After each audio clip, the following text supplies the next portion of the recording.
Hi, my name is Patricia White. I'm 47 years old and I am from Somers, New York. My earliest memories of cooking are probably when I was about 8 years of age or so. On Sunday mornings, I would wake up and I would smell the fresh garlic cooking in the oil, kind of like what I'm smelling right now in my own kitchen. And I would start to walk down the steps and I would smell brajol cooking or meatballs cooking or something that had sauce and mozzarella cheese in it.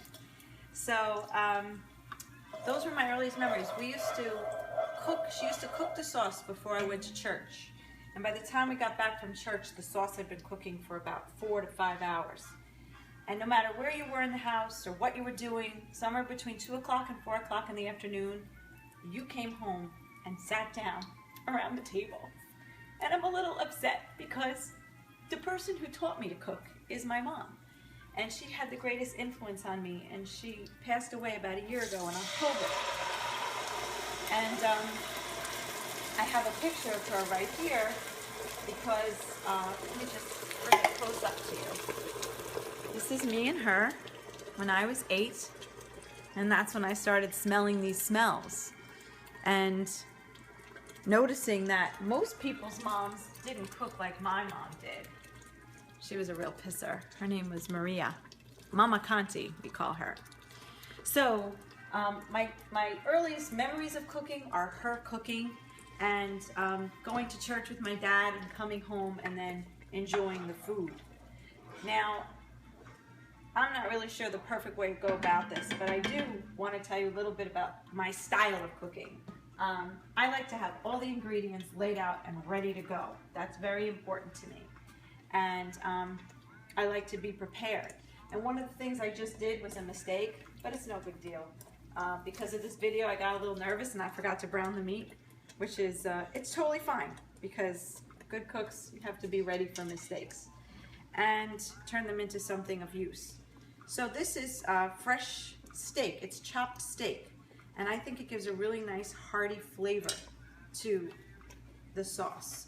So I'm just gonna go ahead and keep putting it in, and I'll mash it up and come and go back and forth as I'm talking to you. But I also like to add a lot of spices to my food. Italian spices, specifically oregano, basil, or a mixture, something like that. So I'm gonna add the meat right now and let that cook. And it's funny because one of the questions they asked was, tell us about your favorite object or your favorite gadget. And truth be told, I don't have a favorite gadget. I don't. This represents me though. It's a wooden spoon, and it seems so simple, and it is. But what makes it special is if you're an Italian, a wooden spoon is your staple item. For example, my mom used it to stir sauces, but she also used it to discipline me when I was naughty. If you're an Italian woman, you run around the steps in the basement and chase your kid with the wooden spoon, and quite a few times she smacked it over my backside. So for me, the gadget that I love the most is just a simple wooden spoon, which really ties in with my entire cooking style. What sets me apart from other chefs, honestly, is that I don't have a bunch of cookbooks. When my mom learned how to cook in Italy, her mom taught her, whose mom taught her, and then she taught me. We never used a recipe. We never wrote things down. It was all you watched, you paid attention, you observed, you learned, you figured it out by eyeballing it. No one measured anything. No one weighed anything. It was all done basically from here and here. And that's basically how I cook. I do have a few recipes, however. My sister-in-law shared some delicious recipes with me. Some of the recipes that my mom had, my sisters decided to write down. And I do have a few cookbooks. Come on, I'll show them to you. I have a small cookbook collection over here in my cabinet, but it's not a lot. You know, I go to them when I want to cook something different or unusual from what I normally cook. But it's not a big pantry. And this not pantry, cookbook selection.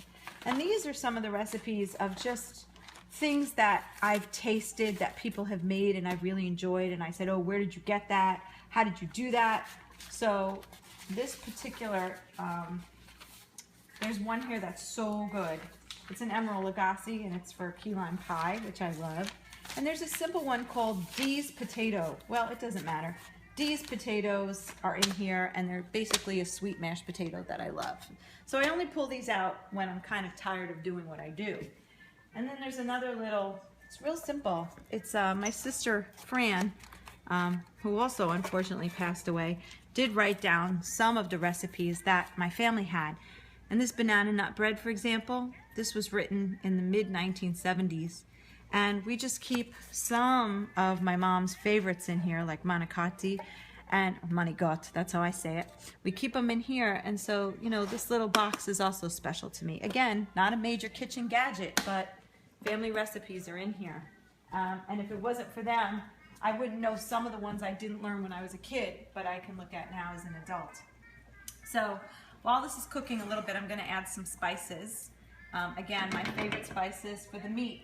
I'm not really fussy about spices. To be honest with you, if something tastes good with meat, for example, like a steak seasoning, I'll pour a little steak seasoning on there because it tastes good with meat. If I think Italian seasoning goes well with the sauce, I'll put the tomatoes with the Italian seasoning and the oregano with the Italian seasoning. And I'll also add all of this to the ricotta.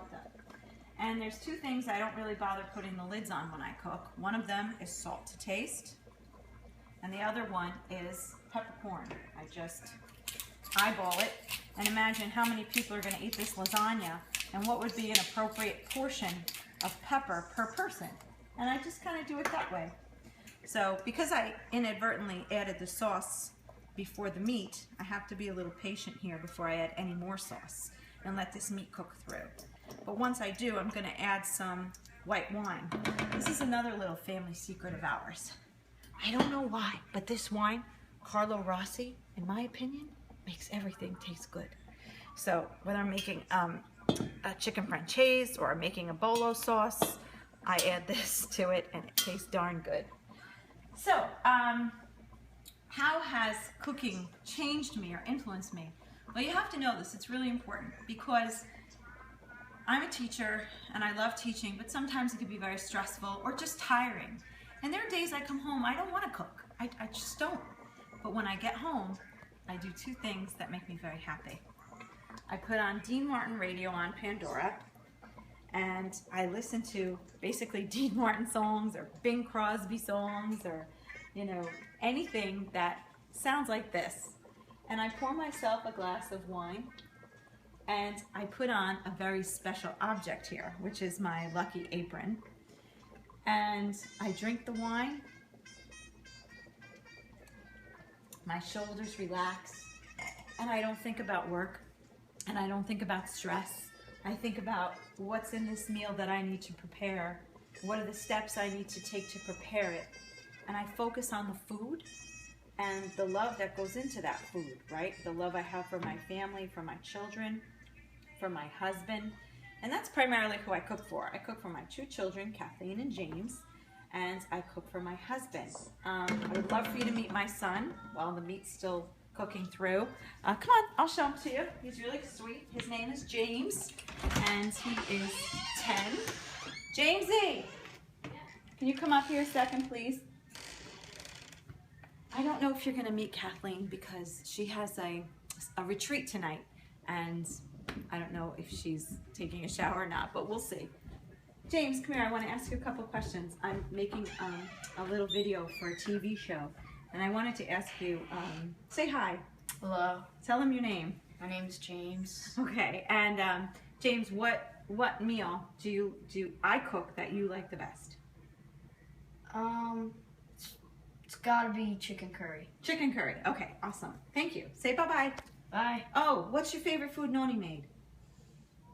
Lasagna. Lasagna. Awesome. All right, thanks, buddy. Kiss, kiss, kiss. Yes, I really do love him, and we really do get along like that. Kathleen, are you in the shower? Are you in the shower? Can you come down or you can't? Okay, she's all sweaty. She doesn't want to come down. I'm sorry. All right, but she's very pretty and she's very sweet and she joined cross country. Okay, so she has to leave for the retreat. Anyway, oh, my lucky apron. Why is it lucky? I bet you want to know, right? Okay. Well, my lucky apron is lucky, and it's kind of gross, and I'm really sorry. But my lucky apron is lucky because I never wash it. Whenever I cook, I just kind of wipe my hands on it, and I think that all the good juju is on it. So I just kind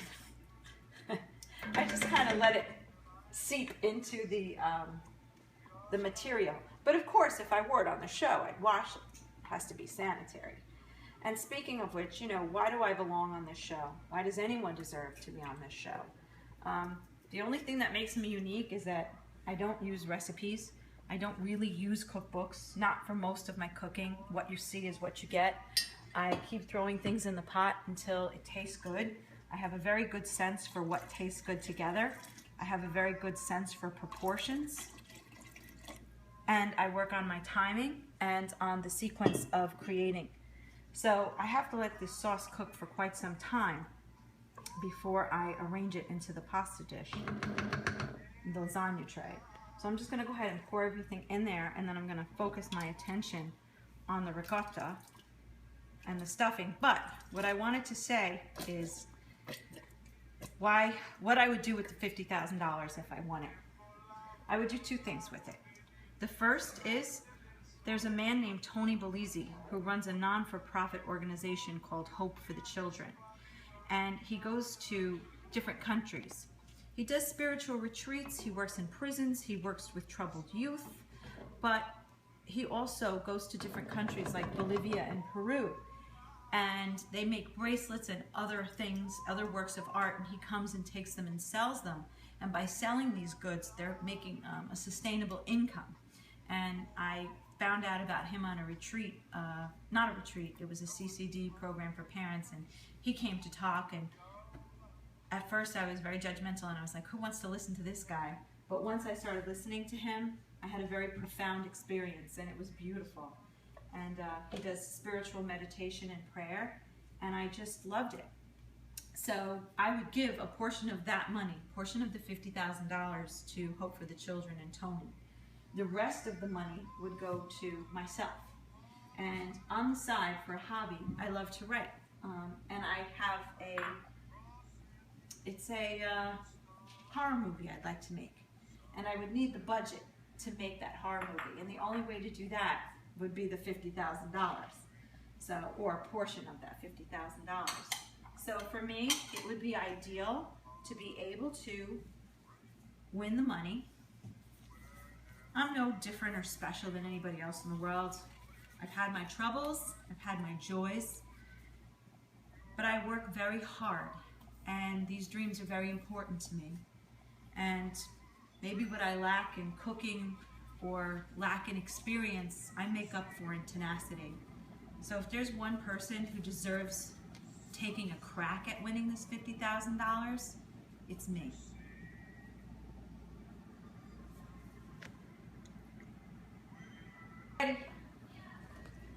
So I'm gonna get back to cooking now because I have to make the ricotta stuffing, and I'll get back to you when the plated dish is done.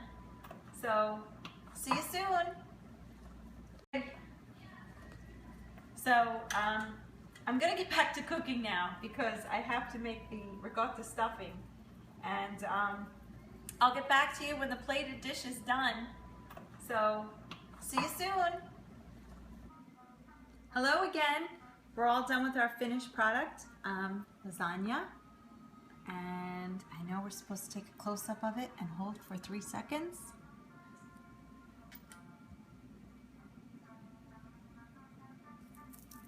Thank you so much, and I hope I get picked for the show. Mwah. Ciao.